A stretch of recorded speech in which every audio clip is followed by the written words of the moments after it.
Our last story today is about the ongoing Olympic Games and its host Paris.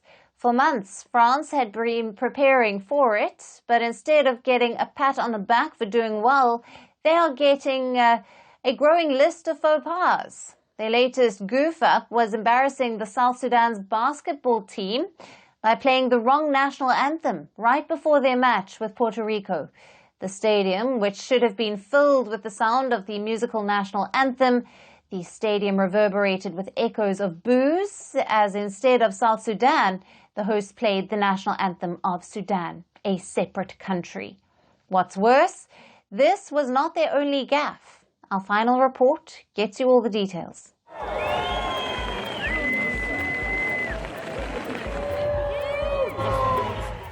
The long-awaited sporting spectacle of the year has kicked off in Paris, with hundreds of athletes from around the globe converging on the City of Love to prove their mettle.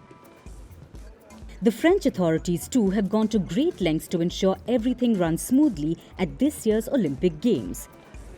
But in reality, is it? Is it humanly possible to host such a grand event without any slip-ups? With so many variables at play, perfection is a tall order, and France is providing ample proof. Here's the latest blunder in their comedy of errors. Just as the men's basketball team from South Sudan was gearing up to sing their national anthem before their match against Puerto Rico, the French authorities played Sudan's national anthem instead. What should have been a proud moment turned into a cringe-worthy gaffe, hence offending the South Sudanese players and their supporters. The stadium, intended to resonate with the dignified strains of national anthems, instead echoed with boos. The organisers hastily corrected the audio after an embarrassing pause. But the damage was done on this global stage. A South Sudanese player expressed the team's disappointment, stating that such errors should not occur at the world's biggest event. Despite the disrespect, the team chose to move on without making a fuss and went on to win the match, defeating Puerto Rico 90-79. In a world full of billions of digitally active people, every action has an equal and opposite reaction. Social media also erupted with reactions. Some questioning how such a mistake could happen during South Sudan's first Olympics. Others declared these games among the worst ever, while some others labelled the error as sheer ignorance. Then they issued an apologetic press release. They deemed the goof-up as a human error. In exact words, they gave their most sincere apologies to the team from South Sudan and their supporters. They went on to say that they fully understand the gravity of the situation. But do they? In a span of not even a full week since the Olympics began, France is setting the precedent that there might be more. Adding to the growing list of French faux pas, during the opening ceremony on July 26th, the organisers introduced South Korea as North Korea. This blunder occurred while the excited South Korean team waved their flag, causing significant diplomatic tension given the historical and ongoing division between the two Koreas. The South Korean Sports Ministry was so distressed that they planned to lodge an official complaint.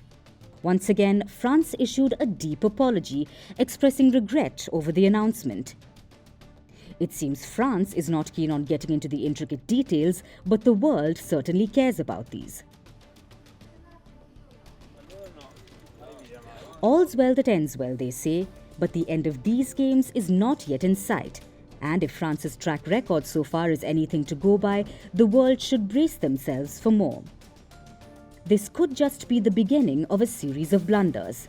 The Games will end on the 11th of August.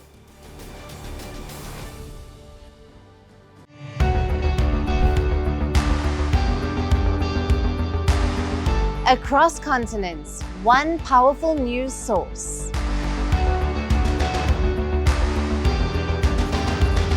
Bringing you diverse perspectives on the issues that matter.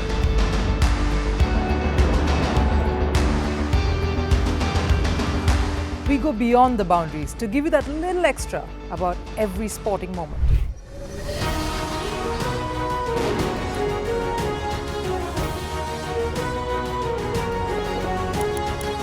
So thank you for making Firstpost 5 million strong. We're counting on your support, and you can trust us to bring you the news unfiltered and unvarnished.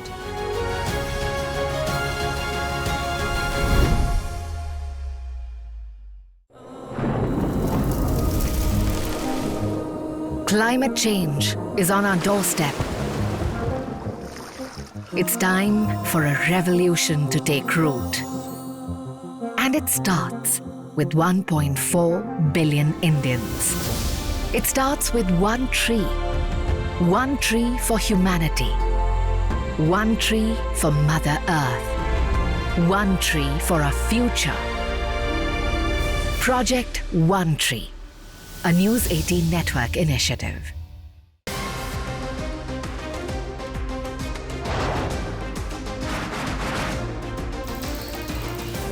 On this today, the T20 World Cup bandwagon has moved across to the West Indies. What can we expect